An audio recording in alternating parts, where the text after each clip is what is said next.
Hidup dalam ketidaksempurnaan tidak lantas membuat Samsudin berdiam diri dalam keterbatasan. Ia terus berusaha bangkit dari kelumpuhan yang sempat membuatnya tidak dapat berbuat banyak selama 7 tahun. Belum lagi kondisi fisik sang istri yang kaki dan tangannya tidak dapat berfungsi normal. Nggih, sakmenika nggih sing saged kula lakoni nggih kula nopanane kang saged kula lakoni tansah ndonga nggih kula yakin Gusti Allah nggih badhe napa nika paring rezeki lah. Namun semangatnya takkan pernah pudar hingga Tuhan kan berikan jalan.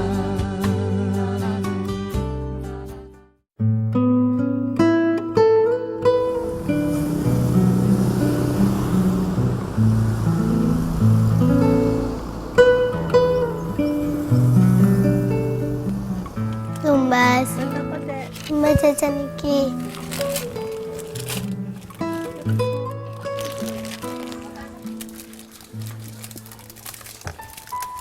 Ya, Mas tak golek manuk ya? Nggih, hati-hati jalan.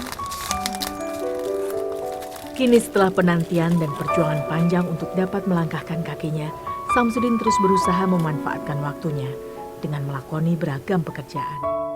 Seperti mencari burung dan menjualnya di warung kecilnya, serta membuat kerupuk atau layang-layang jika musim angin tiba.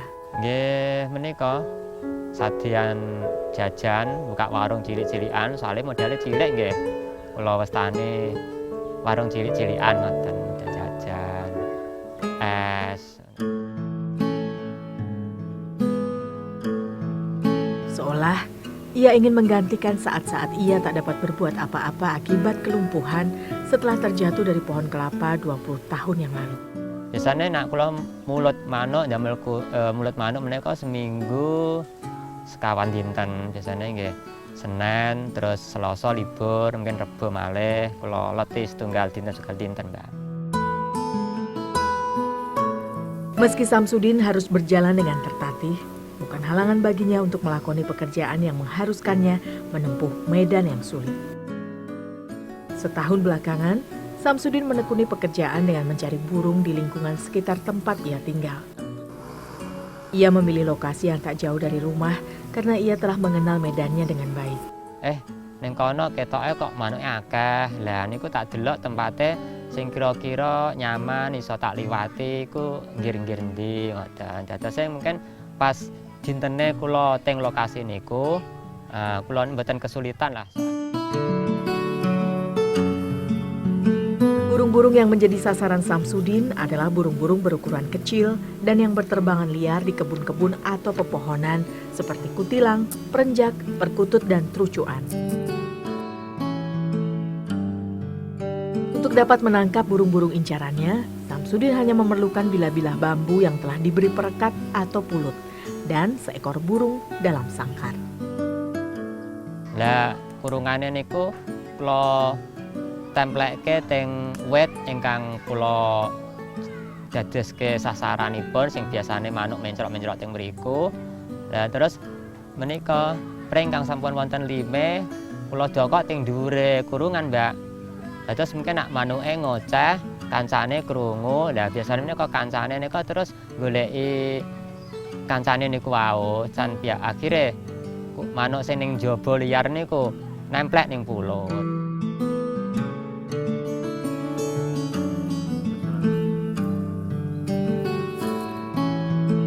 Karena keterbatasannya, Samsudin hanya dapat memasang satu perangkap. Dan ia hanya dapat menunggu dan mengamati dari jauh umpan yang ia pasang sambil berharap bahwa ia dapat membawa pulang seekor burung. Kadang-kadang manuk sepi banget, dados kadang gantok manuk akhirnya Mbak nak sepi ngono iku. Soalnya biasanya kedisian pemulut liya, Mbak.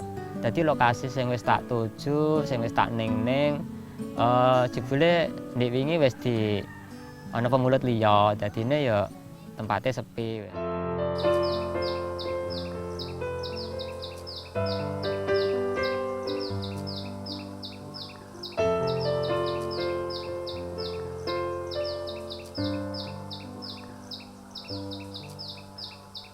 Meski kali ini burung incarannya tidak ada satupun yang menghinggapi umpan, Samsudin tidak putus asa. 20 tahun lalu, Samsudin terjatuh dari pohon kelapa ketika ia ingin menjamu teman-teman kerjanya dengan buah kelapa muda. Seketika itu, ia tak dapat menggerakkan syaraf kakinya dan mengalami kelumpuhan. Kemudian selama 7 tahun, ia terus mencoba menumbuhkan semangat untuk pulih kembali dan mengobati dirinya dengan mandi menggunakan air hangat. Ya, alhamdulillah terus gede-gede tambah tahun, akhirnya kula saged melampah mboten ngangge tongkat. Tapi ngene wau, fisik kula tetep mboten saged balik kaya asale. Meski kini ia hanya dapat berjalan dengan tertatih, Samsudin tetap bersyukur masih dapat melangkahkan kakinya kemanapun ia inginkan. Walaupun dampak kecelakaan itu masih selalu ia rasakan hingga kini. Yen kata udan, hawa anyep, nggih pancen sak menika pun setunggal tahun iki pun ngrasano wonten penyakit linu teko, Mbak.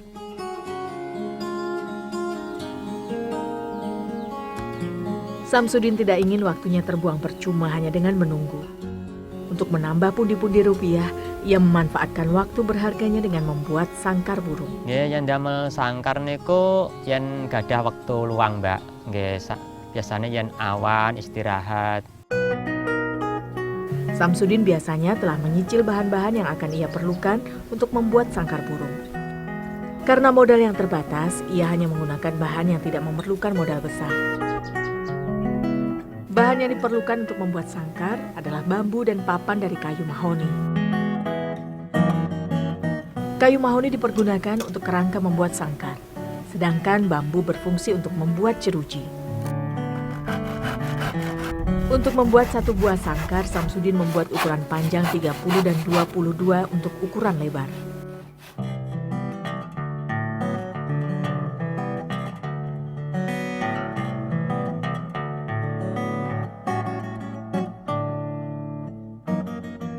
Sangkar buatannya sangat sederhana sehingga papan kayu hanya cukup dipotong-potong sesuai dengan kebutuhan dan ukuran.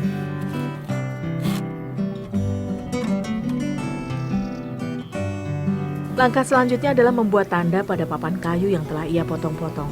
Hal ini dilakukan agar ia dapat membuat lubang dengan jarak yang sama, yaitu selebar 1 cm. Kemudian Samsudin melubangi pada titik-titik yang telah ia tentukan, satu persatu secara manual. Lubang yang dibuat ini nantinya akan dipergunakan untuk meletakkan jeruji bambu.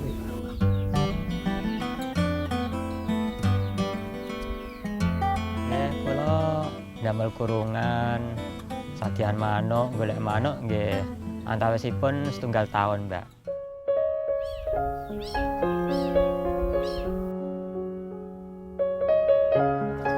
Tahap berikutnya adalah merekatkan ujung kerangka kayu menggunakan lem serbaguna hingga seluruh bagian terpasang dan merekat satu sama lain dengan sempurna.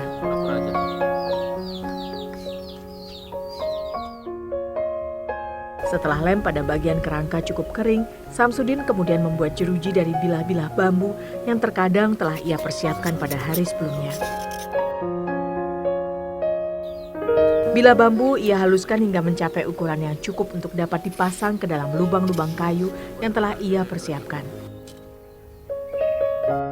Memerlukan ketelitian dan ketelatenan dalam membuat jeruji bambu. Karena ukurannya yang sangat kecil, jika tidak dilakukan dengan hati-hati, jeruji dapat patah. Biasanya ingkang kula lampahi seminggu angsal kalih, angsal 3. Soalnya ngene kuwi Mbak damel kurungan mboten pekerjaan rutin, istilahnya nggih mung kula nggih ngisi wektu luang sarasan. Untuk memperoleh sangkar yang kuat memerlukan tambahan kerangka pada pinggiran sangkar, yang biasanya juga berfungsi untuk meletakkan tempat pakan dan minum untuk burung serta pintu. Setelah jeruji bambu terpasang dengan baik dan rapi, tahap selanjutnya adalah membuat bagian pintu sangkar. Sebelumnya, Samsudin memasang balok kecil berukuran panjang dan lebar masing-masing 1,5 cm dan ia letakkan pada bagian tengah yang dipasang bersama jeruji bambu. Proses berikutnya adalah memasang kayu berukuran panjang 6 cm yang berfungsi sebagai pegangan. Sehingga untuk membukanya perlu digeser ke atas dan untuk menutup digeser ke bawah.